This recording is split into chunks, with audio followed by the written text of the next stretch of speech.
Good morning, everyone. How are you?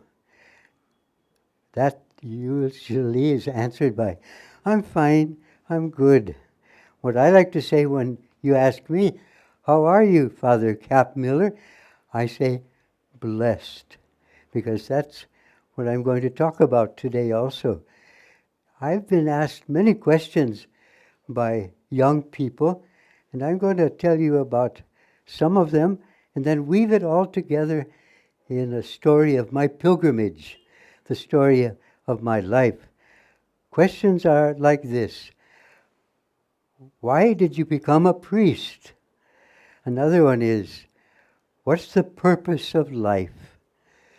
A third one is, why did you come to Nepal? And lastly, this one is maybe not always asked, but the question is in people's mind, do you believe in God? I could start with that right away because it's probably the most difficult question. I believe in God or not. It depends on how you define God. There are some descriptions of God that I can't accept at all. But I do believe in the God who made me and the God who guides me through my life, through this pilgrimage. In fact, I don't like the word God. It's overused too much. I prefer guide, Guide, because that is what God does for me. Now, the rest of the questions, you'll find the answers somewhere as I tell you about my life. My life began in a beautiful town called Lakewood, Ohio, on the shores of Lake Erie. It was a good family. My mother and father loved me, encouraged me, and they set boundaries for me also, some rules, and I always appreciate that. I had two beautiful little sisters that I used to fight with a lot and tease. Now they're grown-up adults like me, and they're my best friends. I used to pray every day for a brother. God never answered that prayer while I was living at home. He did years later when I was already a Jesuit. And there's my brother.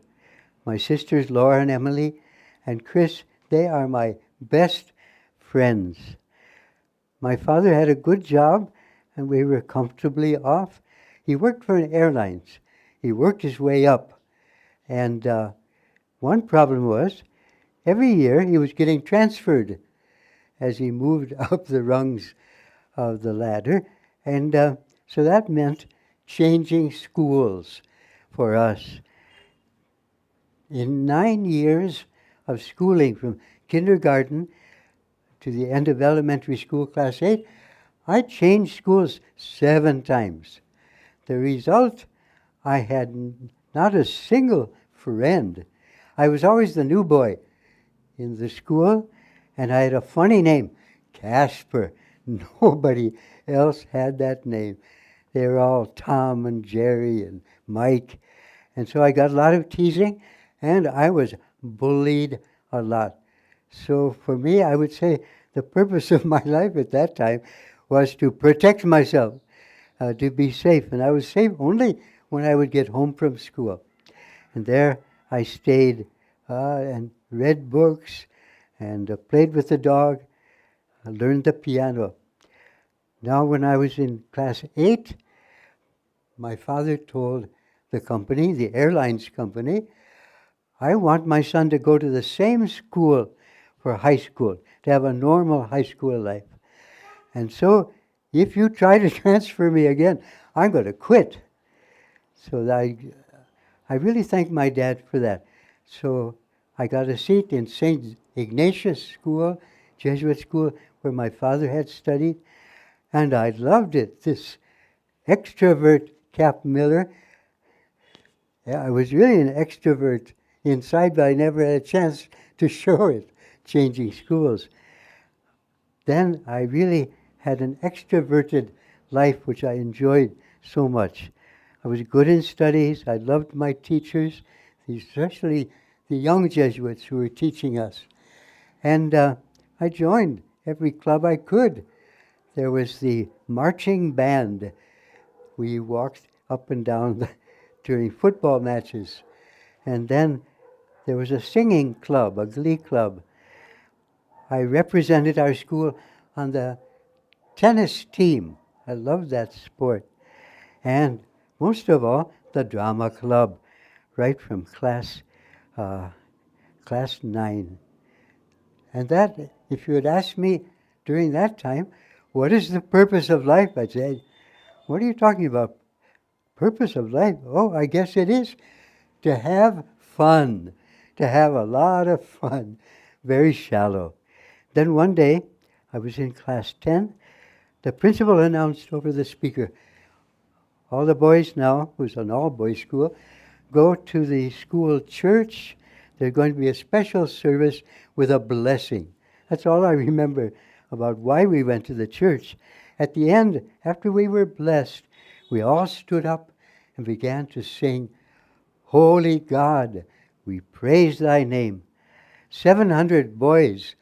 I thought the roof would fly off, and I thought I would fly through also because I was moved spiritually for the first time in my life. A spiritual experience. And what did it result in? I felt so close to God, and I made a promise. I am going to give my life to you, I said to God. And I've kept that promise as best as I can. Every morning, like today when I woke up, I sang that hymn to myself and renewed that promise. I am offering, dedicating my life to you.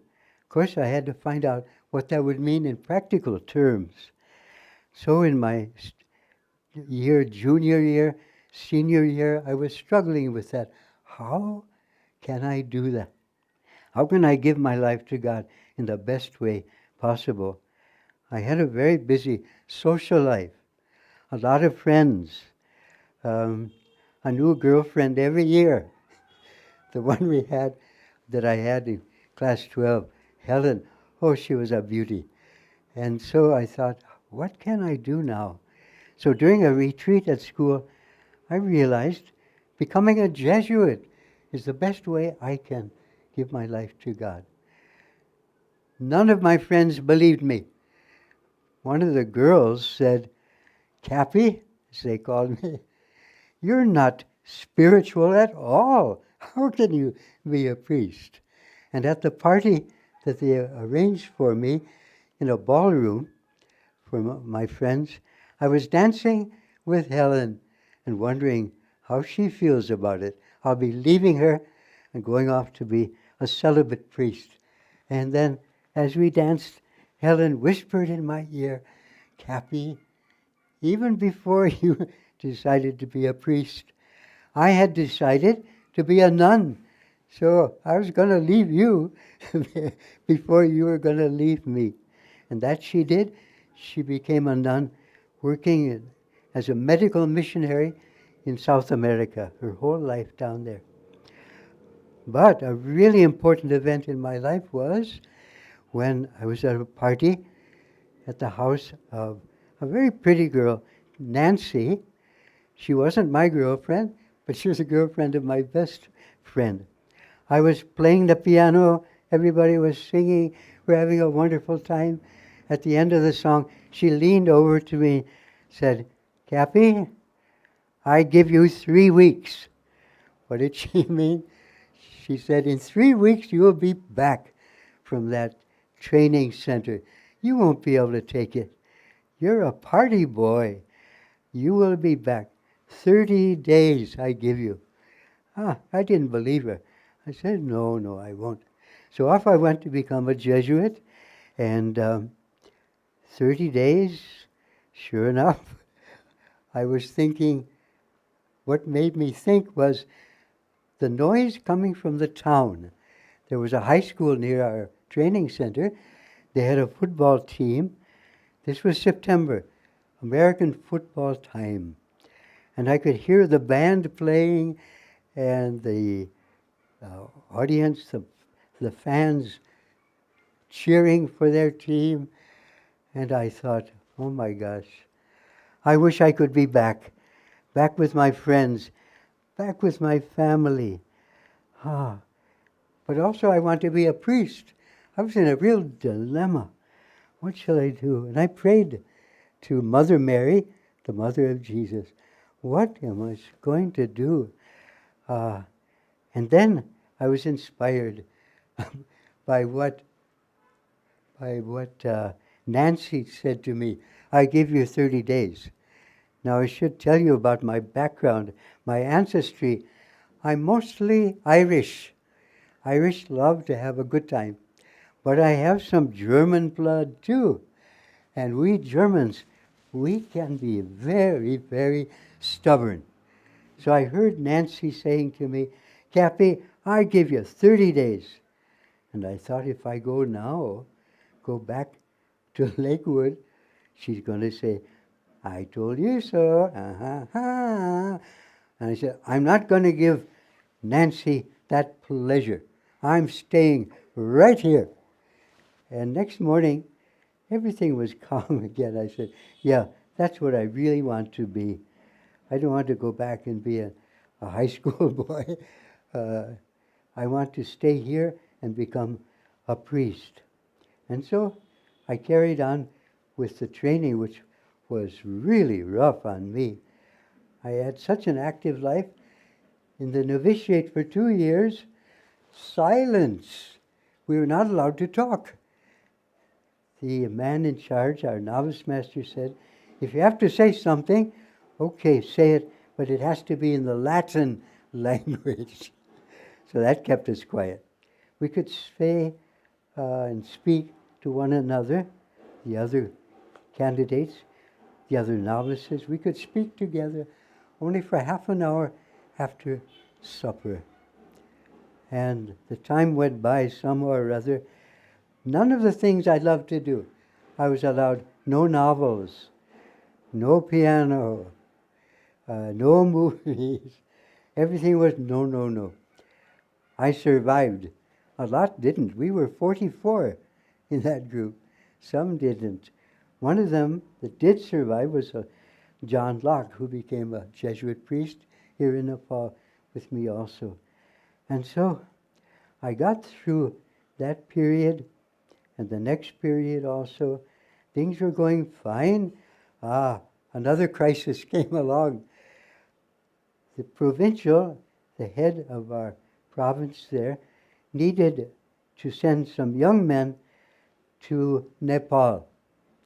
And I had already told him on his yearly visits, I'm willing to go anywhere. And that's important for a Jesuit, to have that willingness.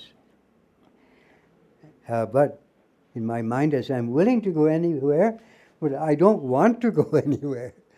And then a letter came from him assigning me to go to Nepal. And that's how I came. People say, why did you choose Nepal? I didn't. It was chosen for me. I had many fears. I feared I wouldn't be able to learn the language. I wouldn't like the food. The climate will be bad for my health. Oh, many fears. In fact, on the way there, a companion and I, we came by ship from London to Bombay, then by train to Patna. By that time, I was really sick. It turned out to be a stomach problem that could not be cured easily. So the superior there said, we were talking, we thought maybe we should send you back right now. But then he said, maybe you'll be better up in Nepal. So I came to Nepal and began teaching at Godavari school. That was a great challenge also. In fact, I was down with the flu every 2 weeks for about a year. And again, stomach problems, losing weight.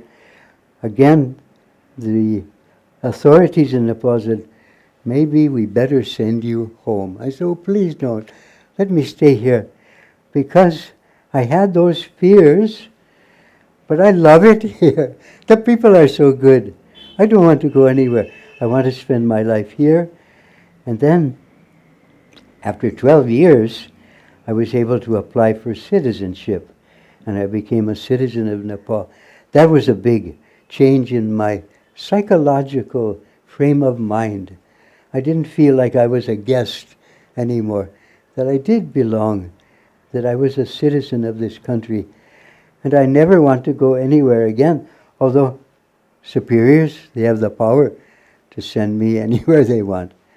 But I think by now they'll leave me alone and let me stay right here. So those were some crises in my life as a Jesuit. And I had the usual ups and downs that any human being has. I had wonderful assignments, but I never asked for any of them. Usually I was happy doing what I was assigned to, and then for a change, I would think, oh no, I don't want to be changed, I want to stay here. And each time I was changed or assigned to do something else, I fell in love with it and with the people there. And so my life has been happy as a Jesuit priest, and I've been assigned to do things I don't think I'd be allowed to do if I was still in America. Principal of a school, a village doctor for a year and a half where there was no other doctor, and living in many parts of Nepal as a trained anthropologist. Many things, which prison visiting. I never would have had the courage in USA to go to a prison and meet people. And so I would like to tell you about 3 people in my life, aside from the Jesuits. My Jesuit friends, what a wonderful support for me to remain a Jesuit. But there were 3 people. 2 of them were prisoners in Central Jail, and one was a homeless man who lived near Jowlick Hill, lived rough near Jowlick Hill. And when I was teaching in Jowlick Hill, I used to go and talk with him every day. I would visit him. And we would talk. He had mental problems, but sometimes he could be very, very lucid. So about the prisoners, the first one who made a difference in my life, I would go to help them, and they helped me more. He said, here in jail, my life has changed. I was an alcoholic, selfish, and here in jail, I've learned to care for the older prisoners. And this was on a Christmas morning, he told me this. And I know now why Jesus was born for us. Not to make my life easy, but to make me strong. That's been with me all the time since then. The homeless man, what he said to me was, it was another year on Christmas Day again. I had come from the church, and I said, Keshav, he was in good frame of mind that day. I'm just coming from church. Today is the birthday of Jesus. He said, he spoke good English, educated man. He said, that's good. Jesus was born. But, he said, the important thing is, you must be Jesus. That's more important. Okay, I said, that's great theology, really. And the last one, another prisoner, this time not a Nepali, but a Nigerian, in jail for 14 years for having carried some drugs into the country and was caught. And he said, I was so stupid to do that. And he had a wife and family back in Nigeria, a big guy. And inside the jail, he was the champion, a player of their volleyball. When I'd go and meet him, as I did every Sunday for 14 years, and I'd say, Ali, how are you? He'd give me the biggest smile. I've ever seen and say, I'm grateful for everything. I said, oh my gosh. Here he is, separated from his family. He had told his wife, don't tell the kids where I am. Tell them I'm doing on a business trip. There he was, separated from his family, no freedom to move about. And here he is. He was grateful for everything. So that's been my way of life all through my training, but even more so after if he can say that, if that can be his attitude, why not me? To be grateful for everything. But to get back to where I started, and telling you about my pilgrimage, about do I believe in God? Yes, more and more as I grow older, God who is my guide during my life, and I meditate and recommend it to everybody, and I pray. I pray to God. Now, as a Jesuit, we are trained in prayer, but I also learned to pray from other people. And this was the last part of the story of my pilgrimage. I was at a luncheon. It was a funeral luncheon for a friend who had passed away.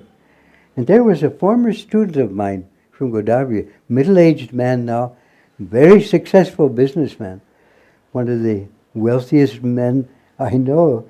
He came and took his plate of food, sat next to me. He said, Father Camp, would you like to know how I pray? First of all, I was so glad that this guy who was so busy with his business that he prayed. I said, this is a good sign. I said, yes, tell me, how do you pray? He said, every morning when I wake up, I turn my thoughts to God, and I say to God, thank you for life. There's that gratitude again. Thank you for life. That means everything in life. Ups and downs, ins and outs, whatever. Thank you for life. And then I say, show me the way. There was a pause. I didn't know what to say to him. And he paused. And what moved me a lot was, he turned to me and said, Father Cap, is that enough? And I said, yes, Dinesh, that is enough. That is enough. So I learned that prayer. That also goes in my morning prayer. That's what I say first of all. Thank you for life. Show me the way.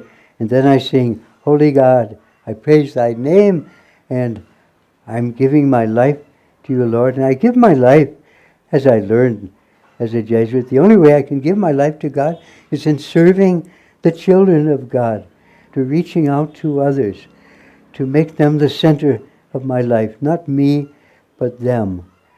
And so I feel the story of my life is not really about me. It's about God and His guidance, taking me along the way, keeping me on the way.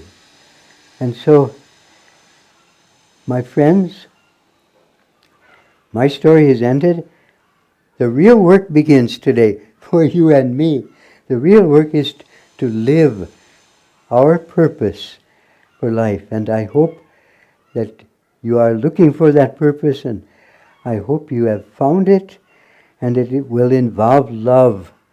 Love of some kind for others. Love that shows itself in service, unselfish service. So that's the real work. Let's get going.